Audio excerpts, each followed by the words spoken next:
ప్రియమైన సహోదరి సహోదరులారా, మీకు శుభవార్త. 2025 సంవత్సరంలో మొత్తం 365 అంశాలను మీతో పంచుకోబోతున్నాము. జనవరి 1వ తేదీ నుండి ప్రతిరోజు ఒక అంశము మరియు దానికి సంబంధించిన వాక్యమును పంచుకుంటాము. దయచేసి ఆ వాక్యములను వినండి, ధ్యానించండి మరియు ఆశీర్వదించబడండి. దయచేసి సబ్స్క్రైబ్ చేయండి మరియు మీ స్నేహితులతో పంచుకోండి. ధన్యవాదాలు.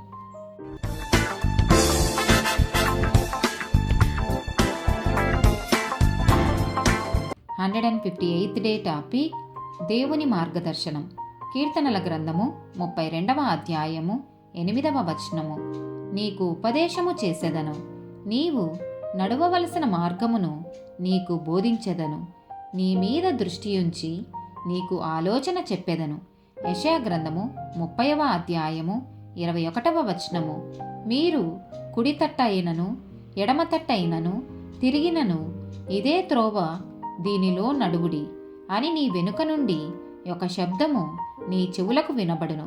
యెషయా గ్రంథము 58వ అధ్యాయము 11వ వచనము.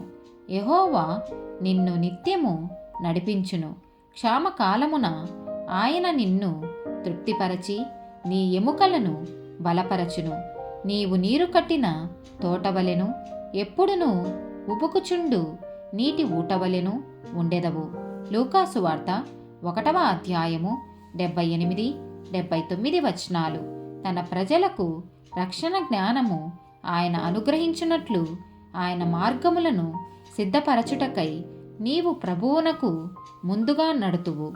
మన పాదములను సమాధాన మార్గంలోనికి నడిపించున్నట్లు చీకటిలోను మరణ ఛాయలోను కూర్చుండు వారికి వెలిగిచ్చుటకై ఆ మహా వాత్సల్యమును బట్టి పైనుండి ఆయన మనకు అరుణోదయ దర్శనం అనుగ్రహించెను.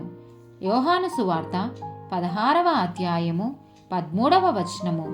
అయితే ఆయన అనగా సత్యస్వరూపి అయిన ఆత్మ వచ్చినప్పుడు మిమ్మును సర్వసత్యములోనికి నడిపించును.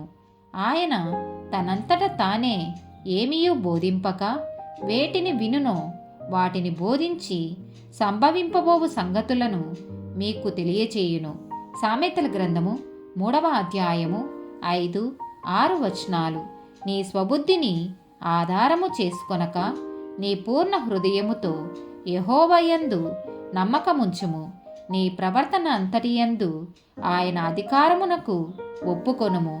అప్పుడు ఆయన నీ త్రోవలను సరాలము చేయును. ఆమేన్.